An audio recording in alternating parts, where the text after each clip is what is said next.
E como é que você lida? Porque assim, a gente viu que a musculação ela mudou muito dos anos 80. Eu sei que você pratica desde os 16 anos, você é da época do Arnold Schwarzenegger, né? Acho que antes É. E mudou muito a Mudou. questão da musculação de lá para cá, o conceito, né? Antigamente o cara tinha que carregar muita carga, Sim, etc sim. e tal. E como é que você lida com a questão dor, né? Porque a pessoa que tem a artrose, o carro-chefe, o principal sintoma da artrose é a dor. Como é que você consegue fazer um treinamento para fugir da dor de determinada pessoa? Então, primeira coisa, você precisa ensinar. Eu trabalho muito com educação, né? Sempre estou corrigindo postura. Estufa o peito, encaixa o ombro. Tudo que a gente vai fazer dentro da academia precisa partir de um pressuposto de que a postura esteja correta. Não vale a pena sacrificar a postura para você melhorar a amplitude, a carga, nada. Então, parte de um pressuposto de postura. O tempo todo batendo em cima disso. Postura, postura, postura. Depois, eu trabalho com 3 princípios. Primeiro, amplitude de movimento. Segundo, cadência. Por último, a carga. Tem uma pergunta que você usualmente faz às pessoas que vêm aqui, que é assim, quanto mais carga, melhor? E Eu ia te fazer essa pergunta. Pois é, então já estou me deu um adiantando. spoiler. Então, assim, normalmente as pessoas, não, já se sabe, eu vou te dizer, eu vou hoje na contramão, mas me dá um tempo para eu provar minha resposta. Eu vou te dizer que sim, mas olha bem.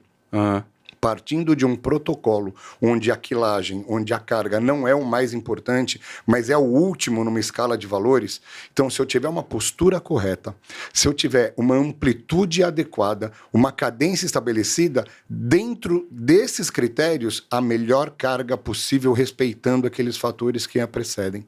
Eu não posso partir da carga, mas, por exemplo, eu ajustei a postura, numa cadeira extensora.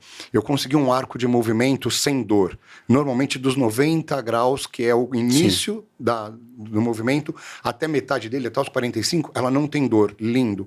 Uma cadência estendendo e flexionando, voltando em 3 tempos, muito bom. Se eu coloco uma carga muito abaixo, se eu coloco uma única plaquinha, talvez ela faça 60 repetições. Então, dentro deste protocolo, eu preciso, obedecendo a ciência, obedecendo este protocolo, entender que, olha, vamos fazer entre 20 e 30, eu tenho que ajustar uma carga para 20 ou 30 repetições, para que ela não faça 60 ou faça 30, se ela pudesse fazer mais. Então, dentro deste protocolo, a melhor carga. Então, a carga aí, ela é importante. Entendeu? Entendi. Se a gente pega só a carga, vamos partir da carga, a gente naufraga. Entendi. Mesmo para quem treina somente hipertrofia hoje. Tem um sloganzinho que é interessante. O atleta de força, que treina com cargas acima de 90%, ele manipula 200 quilos como se fossem 200 gramas. Mas nós, na academia, manipulamos 200 gramas como se fossem 200 quilos.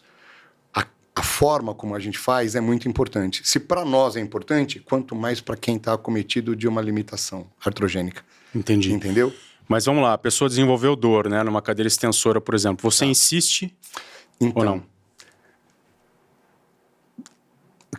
Quantificar essa dor é difícil. A gente tem a escalinha de Borg ali, né? Até gaguejei porque se houver um pequeno desconforto, ele é natural, porque ele vai diminuindo. Agora, se for aquela dor que incomoda, isso tem, cada um tem o seu limite. Não dá para insistir. Não vale a pena insistir. Você tem que primeiro, você tem que ganhar aquela pessoa. Não vale a pena insistir naquela dor. Não vale. Você tem opções de trabalho. A gente falou de uma cadeira extensora? Sim. Primeiro que a cadeira extensora é o último dos equipamentos que eu vou usar. Partindo de um princípio de especificidade, ela é pouco interessante. A gente não usa a extensão simples de perna, monoarticular, só com o joelho. Exatamente. Entendi. Mas um leg press, ele tem uma transferência maior, ele simula um agachamento. Sim. Um agachamentozinho, você vai inserindo a pessoa e ela consegue uma angulação sem dor. Então, a cadeira extensora, ela já é mais suscetível à dor exatamente por isso. Ela depende só do joelho. Sim. Então, o nível de desconforto e dor na cadeira extensora é grande. Você tem que fazer o uso de mini band, fazer o estímulo do quadríceps, fazer a ativação dele sem carga. Quando você fizer isso, você vai ganhando a pessoa. Cada dia é uma vitória, Adriano. E a gente vai construindo aquela vitória tijolo por tijolo. Entendi. Então, a cadeira extensora, num trabalho de fortalecimento de musculatura anterior, ela seria a última da escala, né? Só como a gente está falando para o público leigo, deixa eu só orientar algumas coisas. Existe um conceito chamado cadeia cinética aberta, que é quando você usa uma articulação só durante o movimento. Então, a gente está falando da cadeira extensora. A cadeia cinética fechada, quando aquele movimento envolve diversas articulações. Então, a gente falou do leg press, é uma cadeia cinética fechada. Você acha que a cadeia cinética fechada, um leg press, um agachamento, seria um pouco melhor para a gente começar esse fortalecimento? Acredito plenamente. Acredito plenamente. Na verdade, falando em cadeia anterior, sim. Eu começaria o trabalho pelo fortalecimento posterolateral.